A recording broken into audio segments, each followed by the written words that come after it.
So welcome to the Keep It Simple Astronomy channel live streaming. Let me first say thank you for the people that is here watching. And let me just tell you how this is going to work. The Friday videos, the one that the people that subscribe me know already, every Friday I upload a video about the Dobsonian, around the Dobsonian theme. I will be doing or try to do every week live streaming, but I can't say a day, a specific day, because of the weather. You know, in this hobby, we are dependent of the weather conditions. So I can't say, I can promise to have a live streaming for you every Friday also, I wish I could, but the weather can blow it all. So what I will try to do in the future is to do one live streaming per week, if it's possible at Fridays, but if it's not possible, it will be in another day, or if all the week is raining, I can't do nothing, of course. The way this stream today is going to work is, first, I will show you my setup. Then I will talk just a bit about my last night adventure with Comet Leonard, which video I released today. Very nice one. Then I will try to catch live an object. I choose a beautiful one. Let's see if I can find it, because I will do it manually. It's the M77 Galaxy in Cetus. It's called also the Cetus A, and it's a beautiful galaxy. Maybe I can catch it. Then any questions you have about my setup or the galaxy or whatever you want to ask me, you have the time to do that. And then we will have a guest, a first guest. I will introduce you, and he will speak a bit, and then you can ask him whatever you want. And after that guest, we will have another guest. I will introduce him, and then you can make any question you want. And at the end, if you still have any question or curiosity about anything around this theme, you can do it, and then I will go to eat and sleep. So my setup. Please be tolerant, because this is the first stream, and we'll getting there. No, it's not. This is the setup. This is my setup. Well, outside I have the 12-inch Dobsonian telescope aimed over an equatorial platform. I will explain thinking in the beginners. Hi, Chris. Thank you for being here. I will be paying attention to the chat and talk to you also. Thank you, thank you. You also give me inspiration. Hi, 32. The 10-inch is very nice. Well, warm outside. Here the weather is not so bad, but it's cold. And yesterday it was cold, and I just put the clothes on. Well, this is my setup for today. The Geoptic equatorial platform to track the sky, and then the big Dobsonian, the 12-inch Dobsonian, as you can see. And now it's connected with a cable here to my computer. Let me show you something interesting that will allow you to see me looking for the objects. Here, I will connect. I have two SharpCap open. In this one, I will connect the camera 224 now as an all-sky camera. The camera is the ZWO 224 is connected with the all-sky lens. So the sequencer. So when I will go, I will do it manually. I don't have a go-to. So I will search for the object. I hope I can find it. If I'm used to do it nice and steady, quietly, with no pressure. That's how I enjoy the sky. Today I have a little bit of pressure because I don't want to make you wait. If I see that I can't figure it out, I move on, and later I will try again. This is my Dobsonian, as I show you. I have here a tarp because of the wind. Okay. So, speaking of the tarp, last night, I'm exhausted. I almost didn't sleep, but I'm very happy about it, because last night I chose last night, better saying, to catch the comet Leonard. As you can see in the video, it was a very beautiful capture. That capture that you see in the video, I've uploaded it to YouTube before going to sleep. It was the last one. It was the best capture I did. But the night was not like the video. The night was full of emotions and ups and downs, and the tarp here has something to do about it, because what happened is I waited until more or less 3 o'clock in the morning, and it was when the comet start appearing near the M3 globular cluster. And the problem I had, there's always some issue. The problem I had, my obstacle was the wind. I had yesterday strong wind from the north, and unfortunately, if I have the Dob pointing to south, which is to the right, hold on.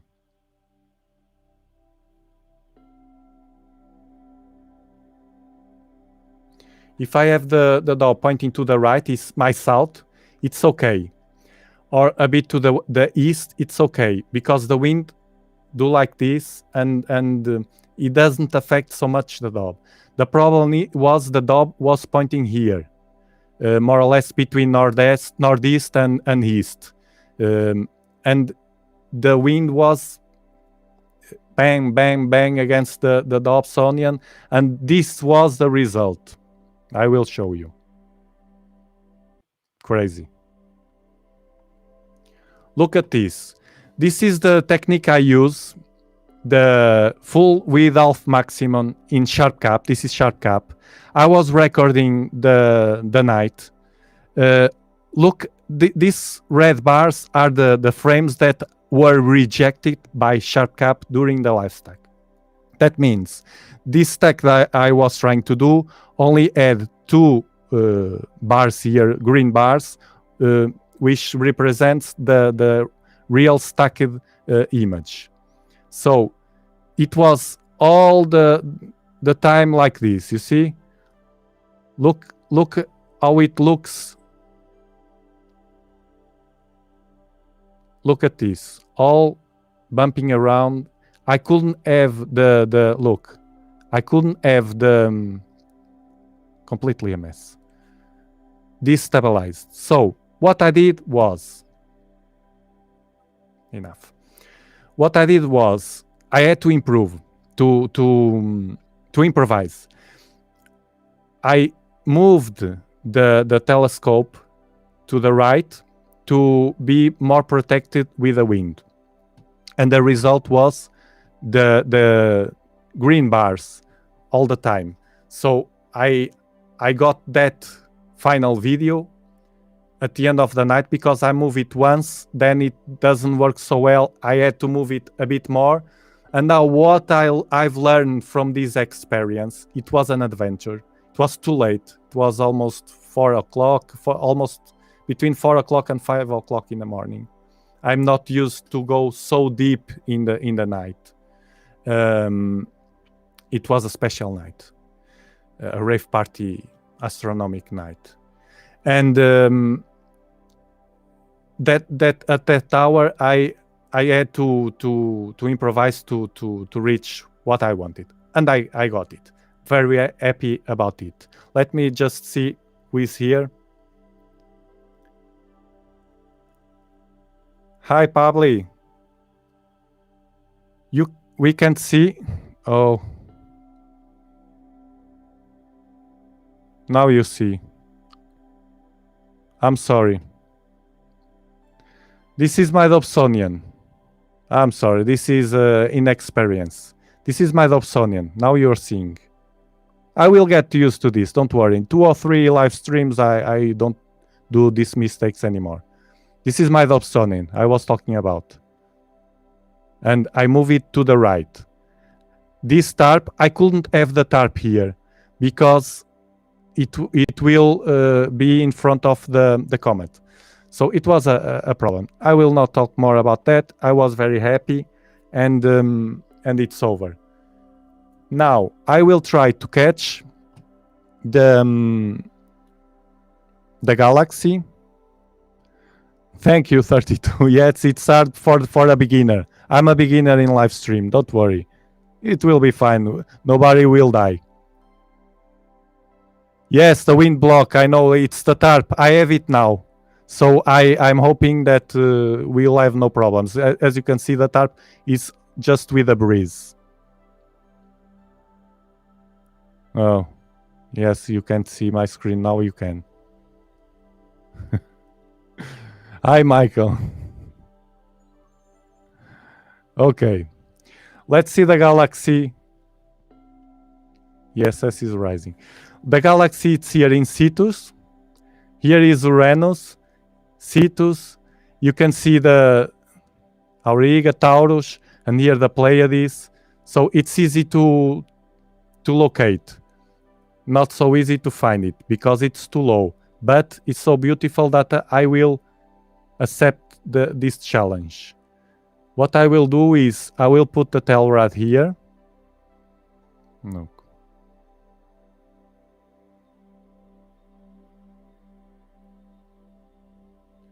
I will put the Telrad here. Usually I use... Let's choose the Telrad. Oh, it's the Telrad already.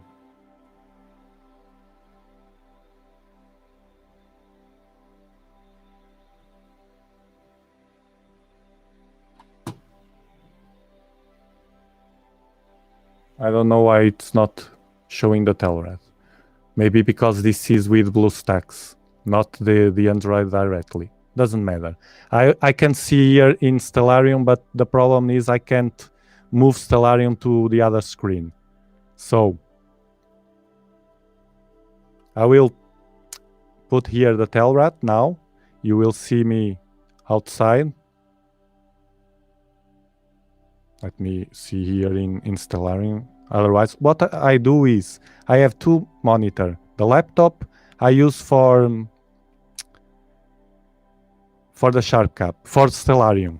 I'm looking at the sky and to Stellarium.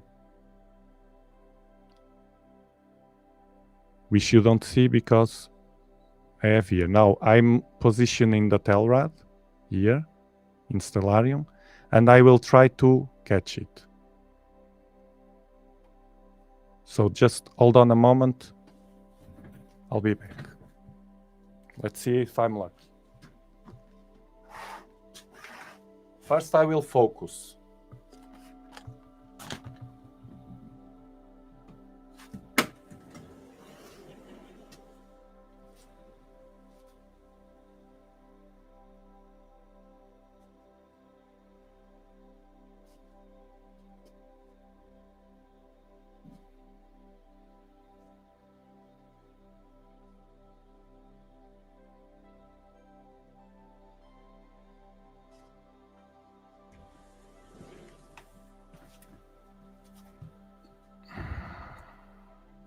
Without sharp cut, not possible. Another sharp cap. I will open the camera. The other camera.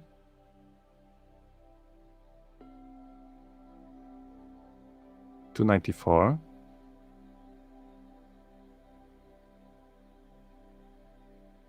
And I will have to focus first because the last time I used it was with an eyepiece and it's a bit out of focus.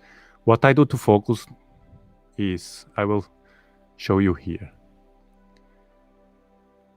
No, better. Yeah. I will show you here. What I do to focus is I will increase this mini display to watch better. And now, hold on. Here you can see. And now I will try with a bright star.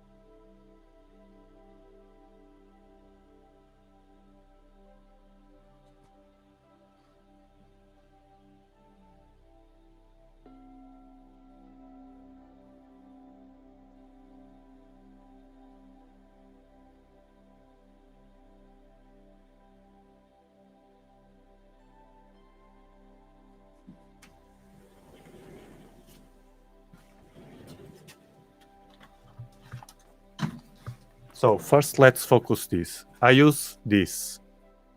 I will do a video about it. It's a very nice device. When it's cold outside, for EAA, I don't have to be there. And I watch better here. I'm looking just at the screen.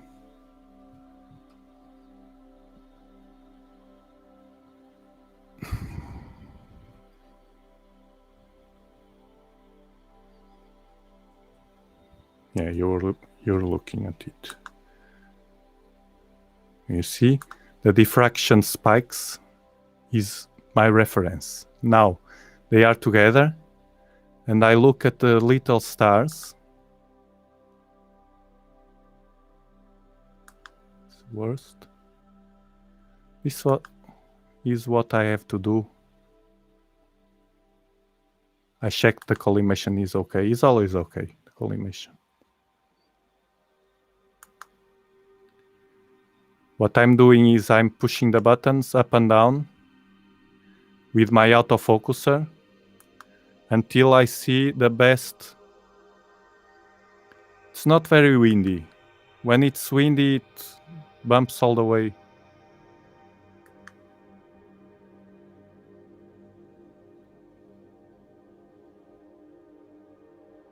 This movement you see in the stars, in all the screen, is due to the platform, the equatorial platform errors. I can live with it.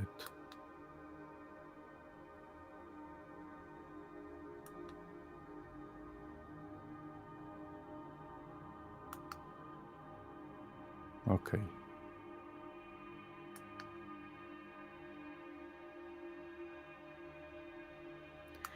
And when it's too windy, we can't focus. We can't see the stars quiet. It's just a bit of off wind. It's a breeze now. No big deal. I do this once at the beginning of the night and it's over.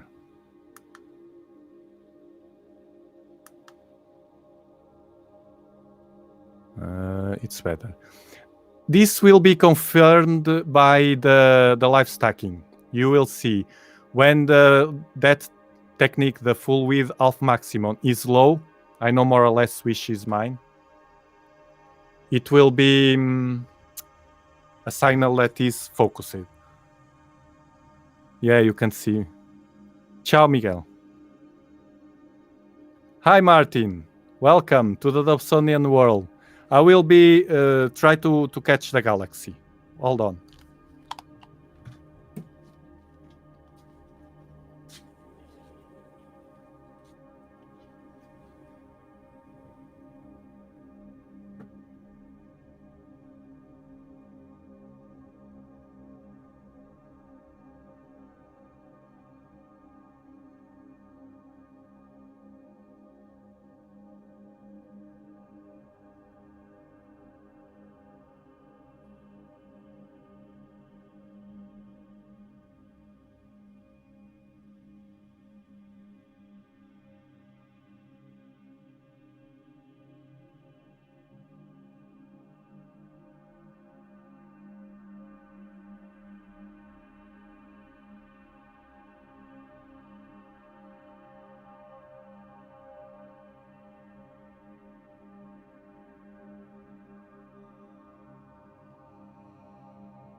Well, I may be near the galaxy, but I will use the trick. Otherwise, that trick I will prepare a video to show you how to do it. It's very easy.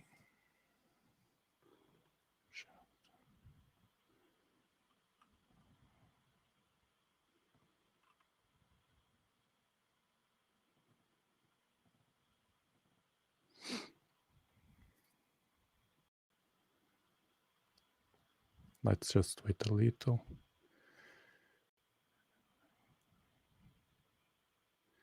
My target is the M77. It's another one, but it's so beautiful. The M77 Galaxy in Citus A. There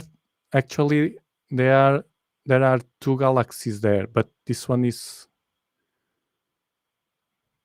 very nice. I'm doing a trick. Just hold on. I'm plate solving. No, I'm outside trying to... It's for you to see that this is not easy. At least those targets. I want to know where... I must be near the target, but I want to know where my telescope is. So I'm using a trick that I will put in a video. If the server works fine, it will be easy. Yeah. A little bit more.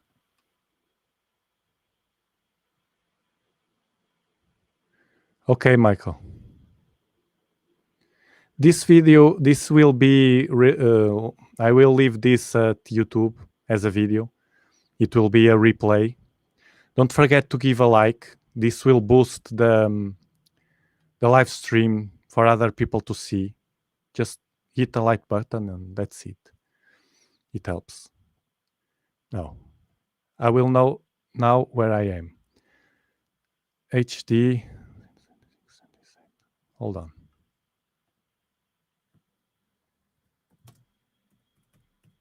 This is amazing.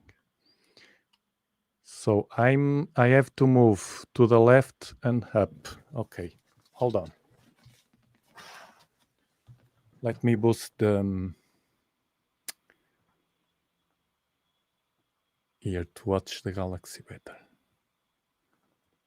Hold on. I'll do it. We'll see.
See?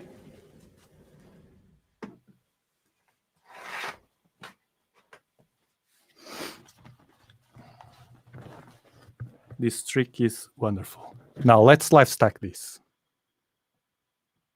Get out of here. Sequencer. 4 seconds. No, 8 seconds. I will risk the 8 seconds. It's not too windy. Let's see how it works.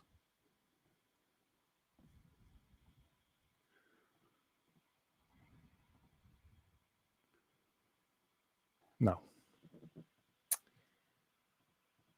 It's not working. You see, the first thing I do when I start live stacking is going here. filter, full width of maximum, to see how it goes. It's doing bad. It's a bit of wind, but not. If it doesn't work, what I do is lower the exposure. Instead of 8 seconds, it worked. 1 frame. Now I go to histogram. Let's see if it holds on. If it hangs on. Yes. I go to Instagram, to the color. See? And now, here. See the galaxy? But it's not too... I will clear the stacking. I will reset because the first stack, the first frame has to be the best frame. Otherwise, the others will be blowing the stars. And 8 seconds, it's a bit risky for today, but... Yes, Kate. Hi, Kate. Now, you see, the stars are decent. I will let it go. This is already done. I don't need to touch more here, because when I clear the stack, this will keep the settings I had before. For now, I will not. I just want to control this. This is my trick. It's wonderful. If it was not those little things, I could not succeed. And also that trick that I used before. I will do a video. Maybe the next Friday will be that video. It's very important. It helps a lot for EAA with this setup without GoTo. And also with GoTo. If the GoTo fails, you can plate solve. It's simple but efficient. Yeah, thank you. This live viewing channel is a great concept. Yes, I have more than this. I in my mind. Yes, I am, Martin. What I want to do is to, in the future, if this works, it's working now. I'm a beginner, but this will be better. Yes, Kate, they are complicated. 1 year ago, I looked at Sharp Cap and poof, I couldn't, so many things. But believe me, trust me, if you step by step, you're watching, for example, you come to the stream next week again, it's always the same thing, always the same thing, always the same thing, you get used to it. And you can ask. If you're trying to do and have a doubt, you write. And here I have the patience to, this is what I want, is the people that came here to receive value, to receive information that could be useful to move on. I wish I had that when I was learning. You see, the wind, and this is the wind. These 3 bars and those 3 bars, this is the wind. But here you see, this is like, let's say it's like the star weight. It's not, but it's more or less that. 7, 6, 7, 7, 7, 8. Usually in the stable night, I can get 4, 5. If it's focused, I get 4, 5 in the good night. When it's a bit windy, like today, not too much, I can go with a stack. Now, I will do an enhancement. I always do this. So even that you think this is complicated, I always do like this. I go to the noise reduction, enhancement, noise reduction. To the galaxies, I use this. To the galaxies, I don't use usually this one at the right, the unsharp mask, because you'll see what it does. It blows the car. So it's better to turn it off. Look, a satellite. Now, what I want to show you if this goes okay.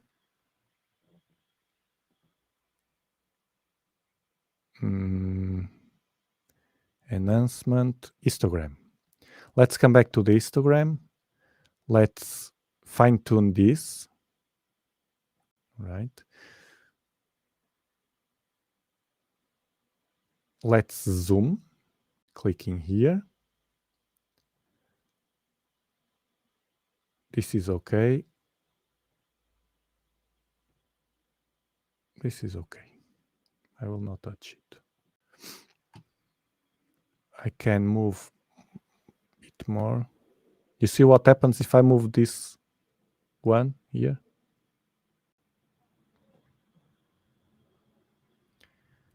Yeah, sharp cap. The aiming trick. I have to explain it. I prefer to, next Friday, watch my video. I will do it. If I didn't do that trick, I couldn't do it. I tell you what, why. Because I couldn't see the stars. And that's a problem that many people with light pollution have. In my case, it's too low, and I have a bit of light pollution today. And I couldn't see. I saw 2 or 3 stars of Cetus, but the star that I needed, this star, this one, this is Cetus. I knew that the tail rod here with a tangent, with a circle here, I will be in a object. I could see, I think maybe this one, and some faint, I couldn't see this whole picture like yesterday. Yesterday I could. So I need to see the stars for that. When we have light pollution or something, we use that trick. We know that we are more or less there, and we use that trick. Now, look at this. I will show you with my...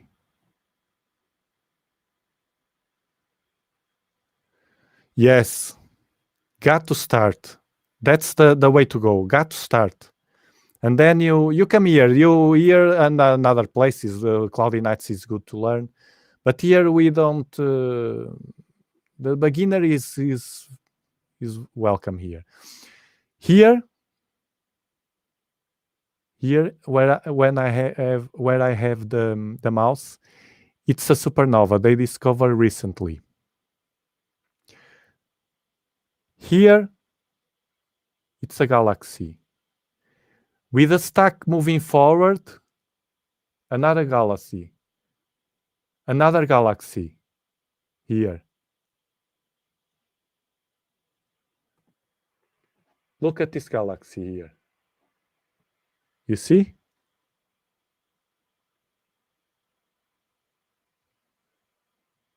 Yes, that's the beauty of EAA. We see more developing. Here. If the stack is going okay, this is full of galaxy. Another one here. This is a galaxy. This is a galaxy. Another one here. This is a galaxy. This is not a bloated star. We can distinguish. This is the power of the 12-inch. That's why the Dobs are impressive. No telescope can beat a Dob if in aperture, if it has the aperture. To little things, planetary nebula. Okay, now I want you to see this. The filter I use, what makes is I have 31 stacked, 27 ignored. So the filter rejected 27. This is what I usually do, is more or less half of the stack of the frames to the trash. And we have 4 minutes. What I do usually, I will not do it today because we have to move on. What I usually do is nice and steady, listen to a bit of music, and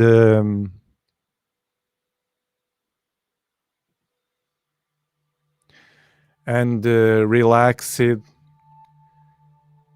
and I do, now is how I do it. I do about 15 minutes, 20 minutes, no more than that.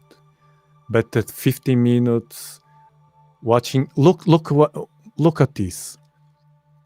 Around the galaxy, no, without the magnification. Look here, can you see? This is the outer arms of the galaxy. This telescope has the power to make it appear.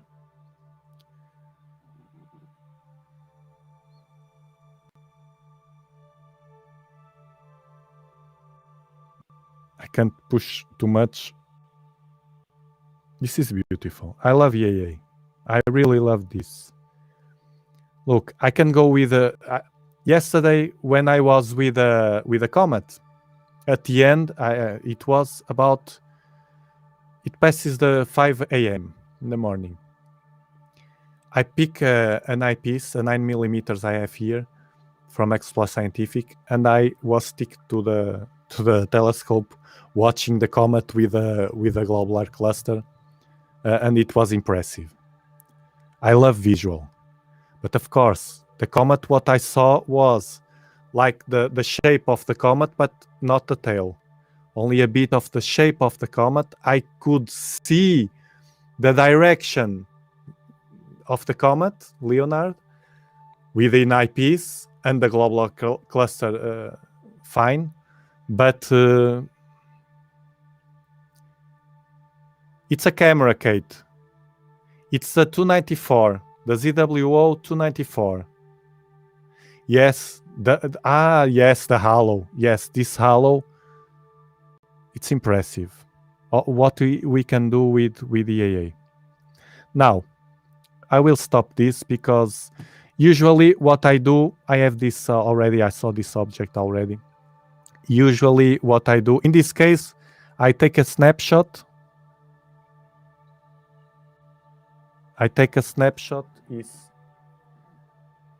you come here and save as exactly as seen. Snapshot. And this, exactly this, how it shows here, will be in a file in an image. To have as to remember this night. And if I was alone and with time, I was going up because there's another galaxy, but this will be another day. So let me stop the camera. I will stop the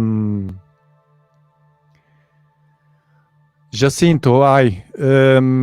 Yes, the equatorial platform can't track too much. This is enough for EAA. Maybe, I don't know. I swear, in 1 year almost with an equatorial platform, I never counted the time, because I tell you why. Because it's different every time I do it. I usually don't push the platform to the beginning. I let it go a little bit further and start further away because of the balance, and I don't know. I like to do like that. It works better.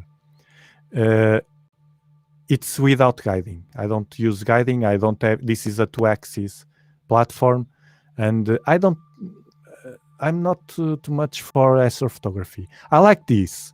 Look, to enjoy this moment, watch this, listen to music, be with my family. They come to see. We're looking at the formation of more galaxies and things, and this halo, and we zoom. You can zoom this. See, we can see the details. I was trying to catch the supernova, but it's too much. It's too much. Here there's a supernova they discovered recently, but it's too much for this telescope. And then finish. Snapshot, okay, but then finish and move on. Astrophotography, I will not enjoy because I would have to be here. I will stop the camera. I will have to be here loads of time without watching anything because it was the camera the camera working, not me. And it's no point for me. I'm sorry. I understand the people that do astrophotography. It's an art, but I don't want the post processing. I want this. Yes, I do some tweaks. We call them EAA plus. I learned this. I adopted this term from the next guest, and just let me shut off the platform and we'll introduce it.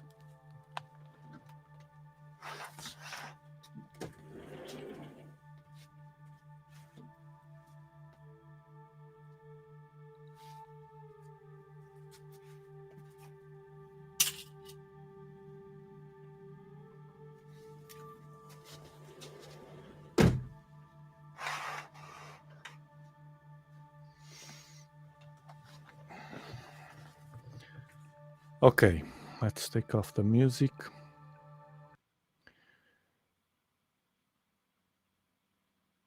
So, I will introduce you, Mike. It's a fellow from Cloudy Nights. He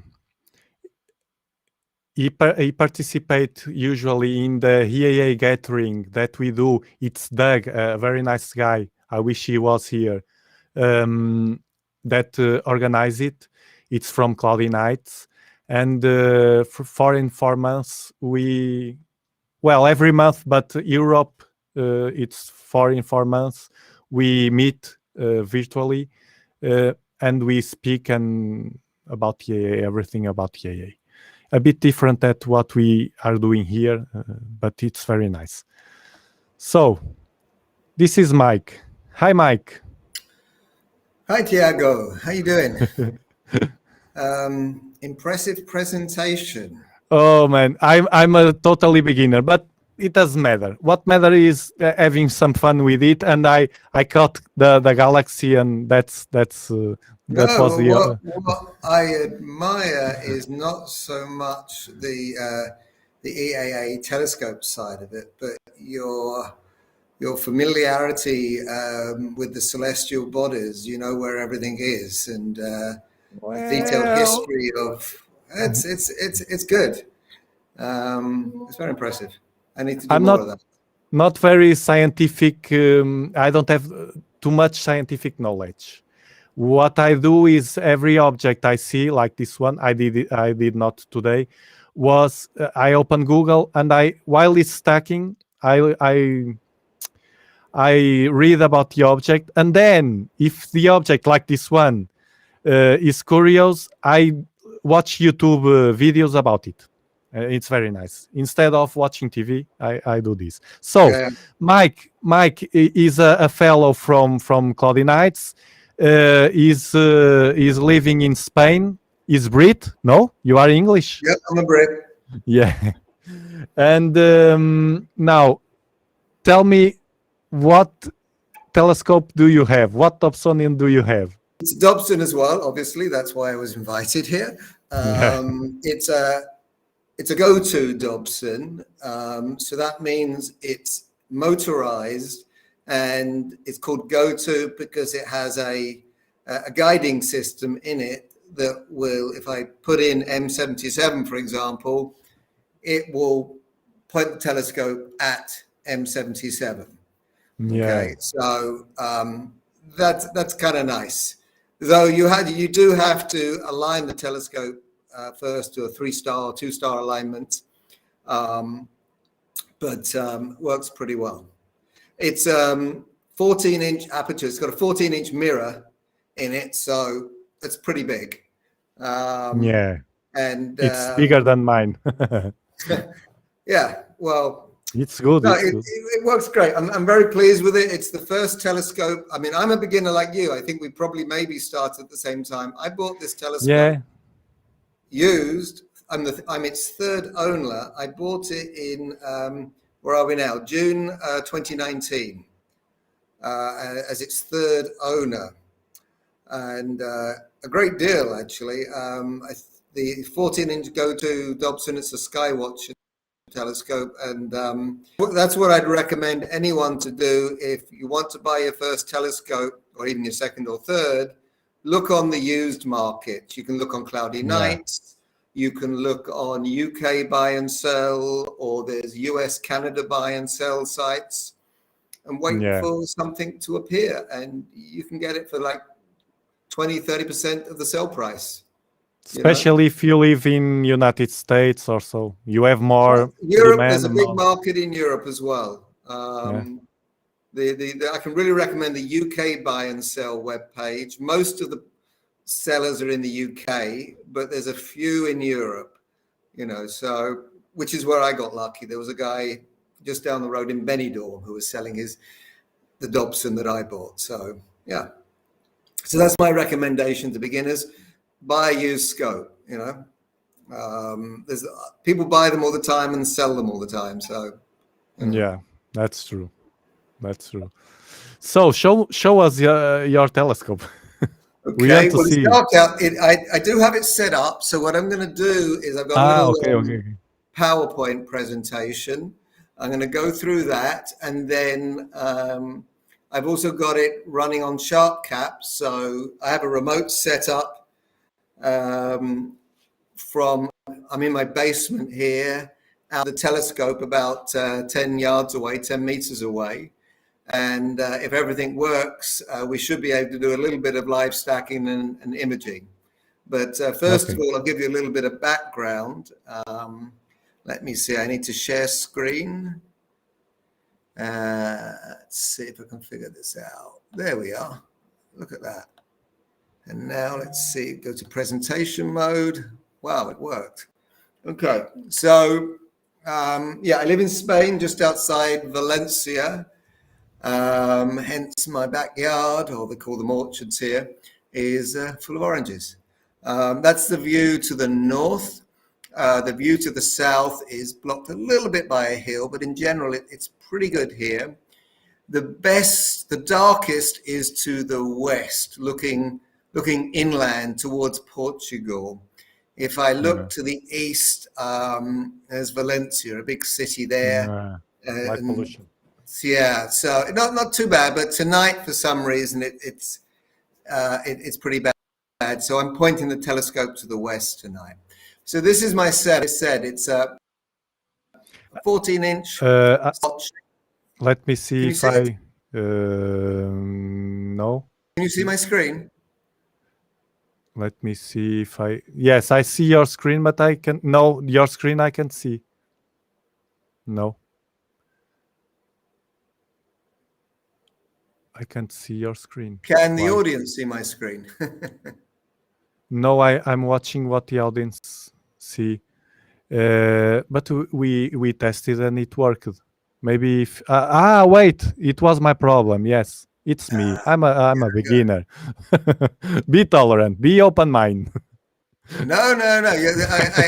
Live streaming is one of the most difficult, nerve-wracking occupations there is. I commend you for it. Well done. I just don't care. So yeah. No. As you say, no one's going to die. So anyway, this is beautiful. A rainbow here, and this is beautiful. Yep. This is where you live, no? Where I live. This is my backyard, my orchard, looking north. So to the left, to the west is where I've got the telescope pointing at the moment, towards Portugal. There's no big cities out to the west there. It's pretty dark. It's approaching 4, probably Bortle 4 in that direction. Over toward to the east, it's probably 6 or 7. I mean, it's that big a difference. Out to the back, it's about 5. So, Good paella. Yeah, good paella. Yeah. So this is the setup. 14-inch Skywatcher is the brand. SW Go-To Dobson. As I explained, Go-To means it's motorized, and it's got sensors in it which will tell the software on the computer exactly where the telescope is pointing. Like you, I use an Astro camera, this Zhu ASI 294 MC Pro fantastic camera. Yeah. It's it's equal to mine, but it's the same one, I it's think, isn't it? refrigerated. Yeah. Same one. It's yeah. better. It's refrigerated. No, This one's it's cool. refrigerated. Yeah, it's better. Right. So I have it running at -15 at the moment, and so what that does is it reduces the noise on the background noise. So one of the things Dobsons suffer from is, especially around the edges, is a distortion called coma. So you can put a lens in there that will correct it. That's called a coma corrector. So I have that in there as well. It's a remote setup here. I'm connected by a single Ethernet cable out to the telescope. So I can adjust the focus on the telescope from here using this Focus Dream focuser. Its Dobson mounts are Alt-AZ. They work on 2 axes. They're not EQ mounts. So that means with longer exposures, you'll see a lot of field rotation. That's where you see that sort of frame shift, stacking artifacts. So what I did was I splashed out a few weeks ago and bought what's called a D-rotator, this Pegasus Falcon rotator. And what that's new. That's brand new. That's about a month old now, and it's fantastic because what that will do, that will compensate for the field rotation as the telescope moves around the sky. There's more field rotation in the south and north than there is looking east and west, and the software that comes with this rotator will compensate for that. And I'll show you that later when we get to the telescope. And I use an USB Ethernet extender to connect from the telescope to the computer here in the basement. So all of these devices, these USB-driven devices on the telescope, are coordinated by software on the computer called ASCOM. It's an astronomy software that you use to drive different devices. And then the software that Skywatcher makes that controls the mount is this SynScan app. That has its own planetarium database in it. So sometimes, like tonight, I'll just use that. If I want to go to M77, I type in M77, hit go to, and it moves the mount to it. I sometimes will work with more sophisticated planetarium software, such as Carte du Ciel, which has a lot more celestial objects in it than the SynScan app. I use SharpCap to do live stacking, and I use SharpCap both for DSOs, so for galaxies and nebula, as well as for planets. And I use this software called PIT to pre-process planetary videos in order to center objects and throw out any bad frames in a video. There are a few other bits of software, some bells and whistles that I use, but that's the essentials of it. And I have to emphasize. And do you use any pollution filter? It's a question from Jesse. I've accumulated, like many amateur astronomers, a fairly large set now of filters. The one I'm using tonight is not a light pollution filter. It's just a UV cut filter. I do have 2 filters that work quite well, to exclude the light from, street lights and sometimes even a bit of, neighbors' lights and things like that. But I'm not happy with the color balance that they give you. So I tend to try and just avoid nights when there's a lot of moonlight or point it towards the west. That said, my latest filter is the Pro Extreme filter, and that has a very narrow bandwidth, 7 nanometer bandwidth in the red and blue, and I'm going to be testing that soon on a few galaxies such as M33 that emit quite a bit in the blue and the red region, to see how well that does. So anyway, this is the scope outside during the day. When I bought this, the basic setup was, a Dobson with a lens on it, because normally a Dobson is what you use for visual astronomy. And I still do use this for visual astronomy.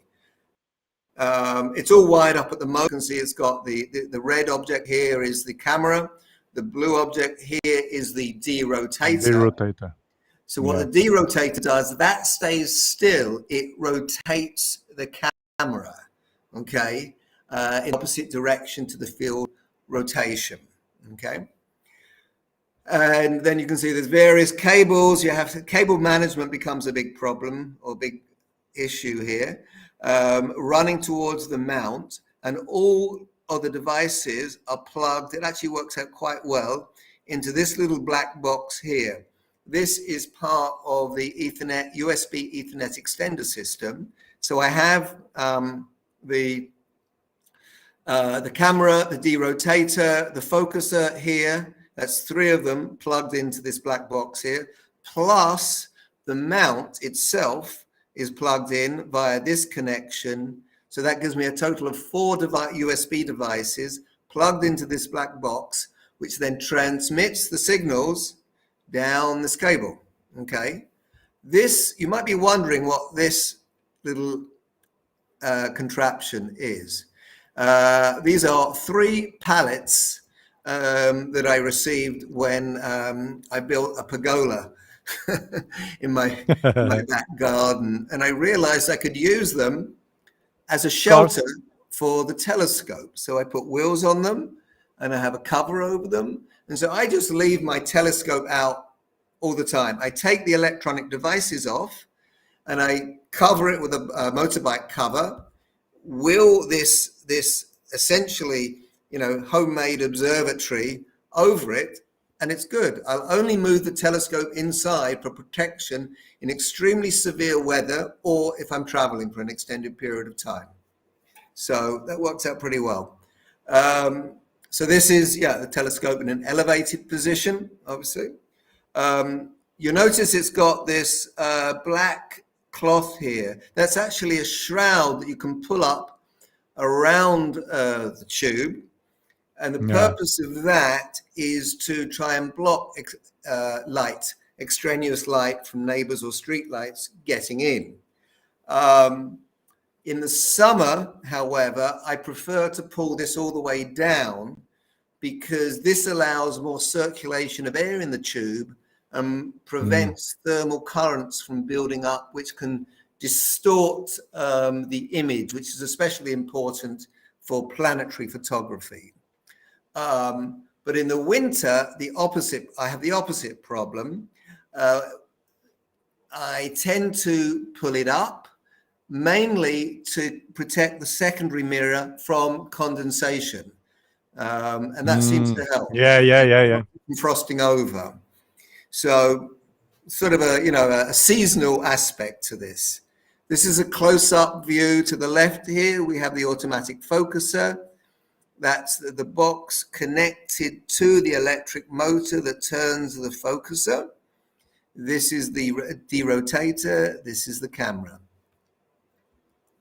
This is the black box, the sending part of the USB Ethernet extender with the 4 USB devices plugged into it. And this is in my office with the computer and the receiving end of the Ethernet extender. It's actually a 30-meter cable from the telescope to the computer. So I have quite a lot of, flexibility in terms of how far and where I put the computer. Yeah. And that's just plugged in then from a single USB connector just into the side of the laptop, okay? And then from the laptop, I can control everything, okay? And it works quite nicely. So you have it aimed? Sorry? Do you have it aimed right now? Do I have pointed, connected? Yes, yes. Do you have? Oh yeah, well, I'm going to okay, demonstrate it when I'm through with this. Yeah, if it's a little bit windy here, but just like it is for you, it's from the north. It's from the northwest. It's typical this time of year. Yeah. So this is the motorbike cover over the telescope. Then I pull the top cover down, and the dog guards it, and we're all set. Okay. Actually, guess what my dog's name is? Orange. It's a female. Venus. Venus. Yeah. Very nice planet. But yeah, so planetary. So I've been at this for just over a year. I've actually been doing astrophotography really only since March this year when I bought the Astro camera. Those are beautiful. And, yeah, this is my page from Astrobin. If anyone's not familiar with Astrobin, it's a really fantastic site to put up and archive your best photographs, at least. Okay. And here's just a few shots. This is a close-up of the Horsehead Nebula and the Flame Nebula.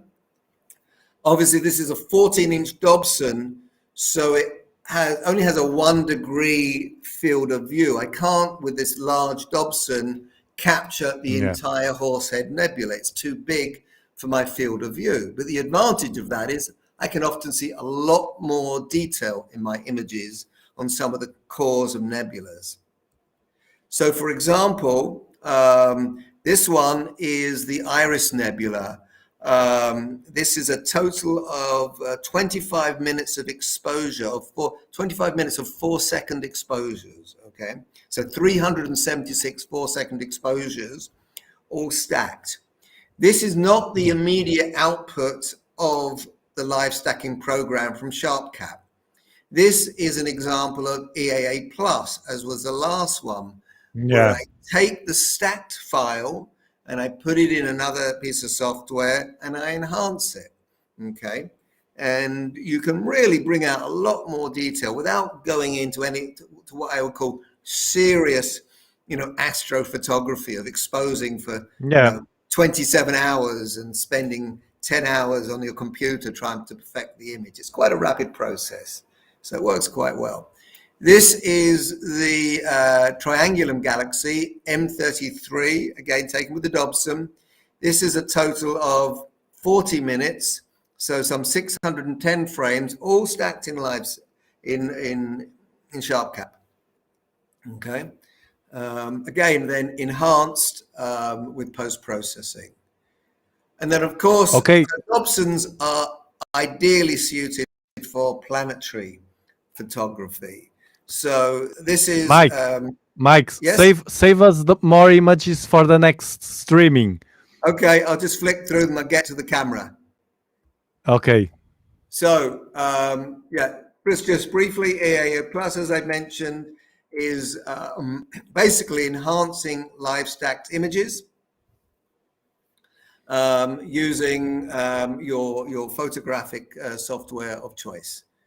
So I'll skip that, stop sharing that, and let's see if we can find, let me just see, yep, the computer screen window. There we are, share, and there. So anyone recognize this? This isn't live stacking. I'm not seeing, wait, it's me. Okay, I have to learn this. Okay. Okay.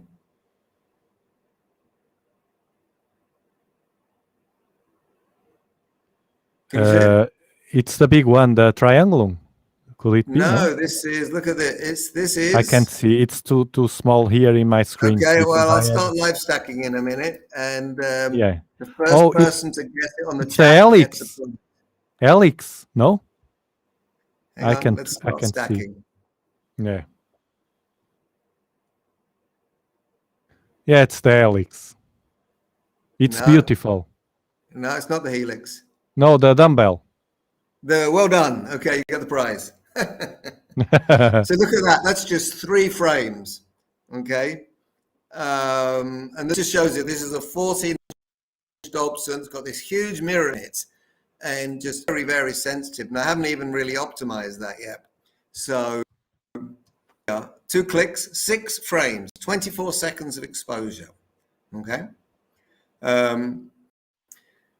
So what I've started to do now, just, is combining both the rotator. So this is the rotator, the software for the Falcon rotator. Can you see that screen? Can you see the Falcon rotator screen now? I think I have to stop sharing. Can you see that? No, I only see the sharp cap. It's okay. I think it's only one screen at a time. Yeah, maybe. it's okay. We'll go to the. It's interesting. It doesn't.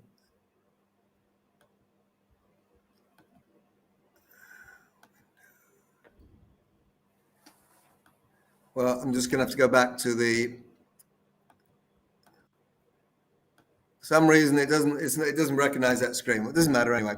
So what I've done is combine now the Falcon rotator, the derotator software, with the ability of this software, sharp cap software, and the mount to plate solve.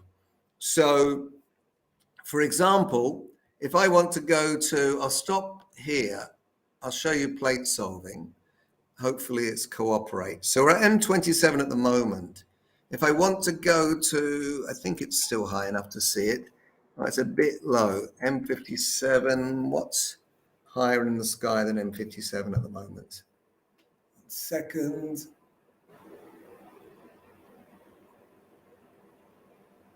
It might work. Let's see. I'll go to the Ring Nebula. It might be a bit low. Let's see. And the point is this, the go-to process is not always exactly on target. Okay, actually it isn't. It is this time. As we let it settle down, what I can then do in Sharp Cap is click this button here, and that will plate solve. That will mean it will take a photo. It will analyze the photo by comparing it against a database of stars that the computer has. And you can see it happening up here. Find out where the telescope is pointing and point it to where it should be here. It says offset of 0.75 degrees. So Sharp Cap is saying it's going to move the telescope now. Here it is. It just moved it to center the Ring Nebula in the middle of the screen. Okay, so that's an automated process. Yeah. All I do is click the plate solve software, and what that does, it goes to the mount. It says, where do you think you're pointing? And I'm going to point you in the right direction. So that's very useful. So what I had been doing up until recently was, if I wanted to do long exposures of, say, 20, 30 minutes, was re-click the plate solve button every 1 or 2 minutes to keep the image in the frame.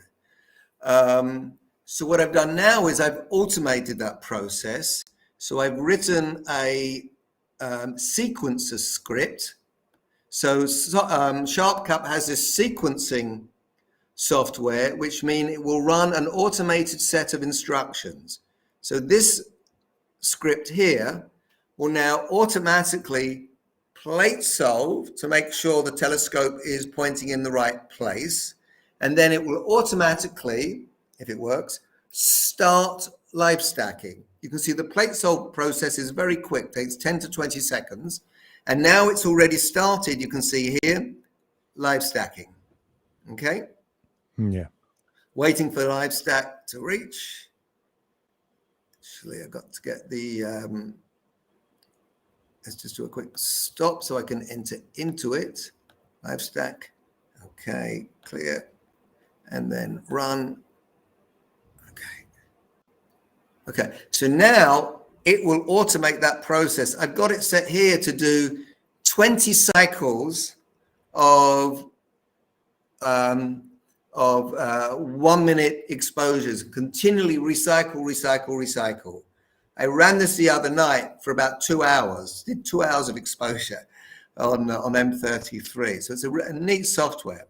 And because I've got the derotator running in the background, even if I expose to a total exposure, total integration for 2 hours, the derotator will compensate for field rotation, and I will see very little stacking artifacts around the edge.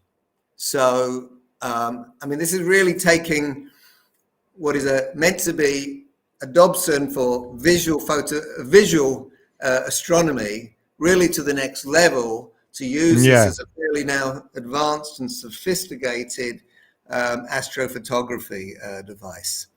That's good. That's really a good Dobson. Complete. It's quite amazing. I got lucky buying this thing. Okay. Okay. So, there we are. I've stopped sharing now. Mike, thank you for your explanation. We have to move on. I'm losing the time. And we have here another guest. It's Miguel. Hi, Miguel. Miguel, let me explain you first. Miguel only speaks Spanish. It's from Colombia. So I will try to include, to translate what he's saying, because I want to show you what he did to his telescope. It's amazing. So, Miguel, I will just hold on. Let's see how I do this. Hello, it's a pleasure to be with you today. Oh, you speak English. No. Just a bit. Spanish, please. Okay. So tell us what you did to this 8-inch Dobsonian. It's an 8-inch, right? Yes. Es un 8 pulgadas, ¿verdad? Exactamente. Este es un Orión de 8 pulgadas. Como pueden ver ahí en la imagen. Vale, dinos qué has hecho a tu telescopio. Veo aquí un otro telescopio. Let me translate. Tell us what you did to your telescope. I can see here another telescope stick to this Dobsonian, and an equatorial platform, and also some kind of stuff here. So, ¿qué telescopio es este que tienes ahí pegado al otro? Bueno, la idea es que muchas de las modificaciones que he hecho en el telescopio, pues las he hecho yo mismo. Este telescopio que está encima del Dobson es un Star Sense de 8 pulgadas. De 8 vale, pulgadas. Espérate. He's saying that he's a Star Sense of 80 millimeters. 80 millimeters. He sticked, do it yourself. He did this himself. He sticked the Star Sense, which has Miguel, él tiene algo de un buscador o algo, un push-to, ¿no? Sí, exactamente. La idea es que él tiene un sistema de plate solving. Plate solving. Exactamente, con el celular. Entonces uno pone la base que se ve encima del telescopio, ubica el celular.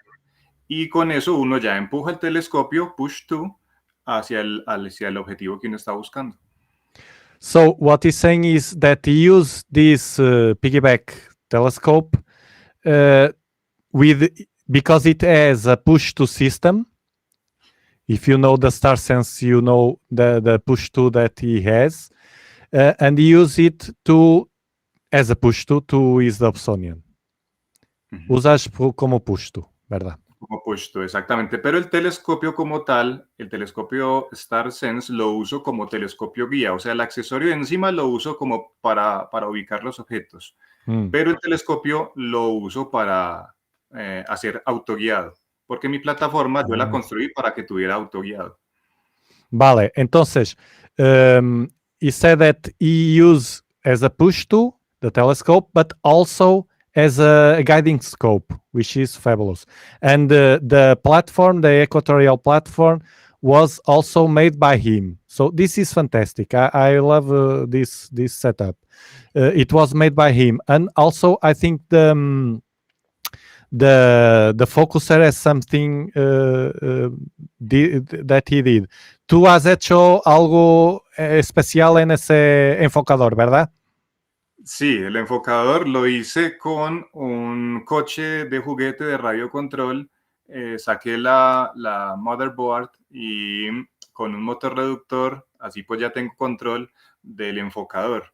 Eso es muy útil para fotografía planetaria, que se usa tan grande aumento. Vale. You used a motherboard from a toy, a car toy, and in the focuser, and to control the focuser electronically, para controlar electrónicamente, ¿verdad? Exactamente. Ahí en la base del telescopio se logra ver como una piecita pequeña roja. Ese es el control, un control radio control que uso para controlar el enfocador. Exactamente, ahí está el control. Ahí se ve abajo. Aquí. Esa piecita roja. Exactamente. This is the controller. This is the controller. And this is all electronic. Todo electrónico, ¿verdad? Exactamente, todo electrónico. Entonces yo saco el control de ahí y no tengo que tocar el telescopio y así el telescopio no se mueve. Vale. Aquí. Para enfocar. Aquí. Exactamente. Vale. Ese es el control Entonces, del enfocador. The star sense here with the push tool. Here the focuser connected electronically here to the controller. And here the equatorial platform. So it's almost all is not so completed as the Mike telescope. It has a go-to, but it's a way to turn a manual telescope more comfortable. Es más confortable de utilizar así, ¿no? No es electrónico como el de Miguel con go-to, pero tiene sus ventajas porque tiene el confort del guiado, del enfocador, eso todo, ¿verdad? Exacto, y una ventaja, pues, por ejemplo, para los que quieran hacer de pronto una plataforma ecuatorial, de fabricarla con control de declinación, es que uno puede hacer exposiciones muy largas, hasta de 3 minutos, por ejemplo. Yes, it has also, this platform also has 3 axes. So as it has 3 axes, not like mine that has only 2, it has here a mechanism that make the platform goes up and down and can do the guiding like that. Es eso, ¿verdad, Miguel? Puedes hacer el guiado porque tiene los 3 ejes, ¿verdad?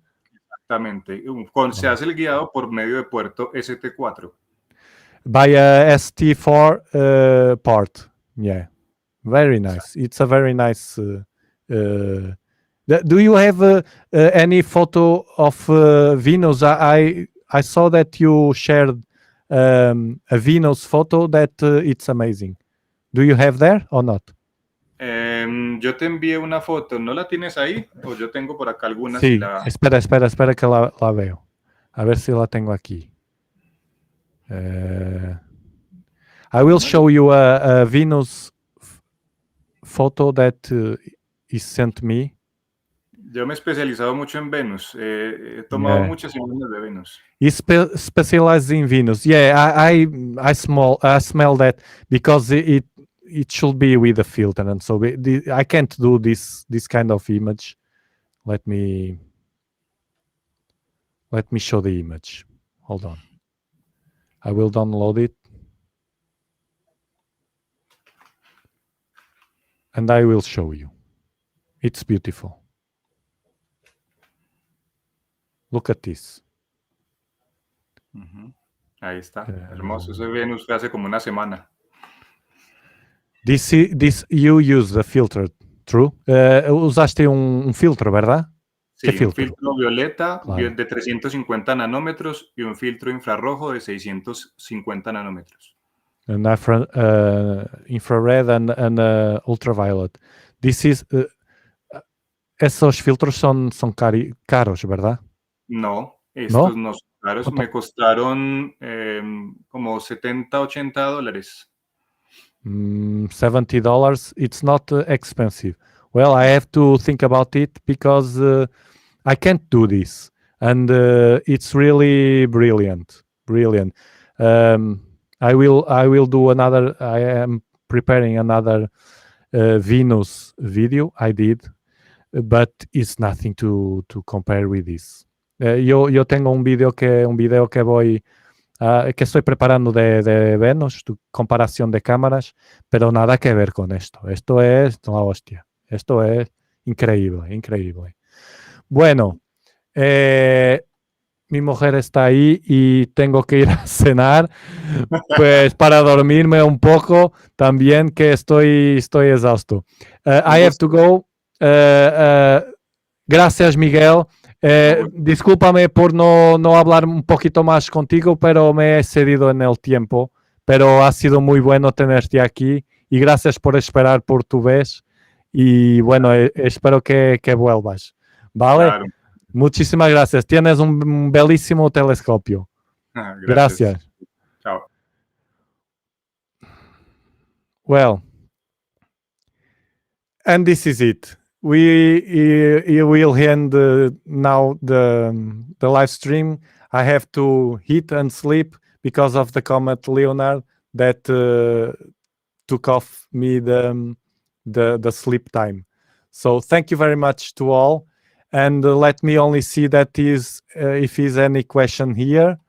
Okay, I lose the chat in the stream, but I can see. Yes, thank you. They are saying that Venus is very nice, and thanking to Miguel and to all.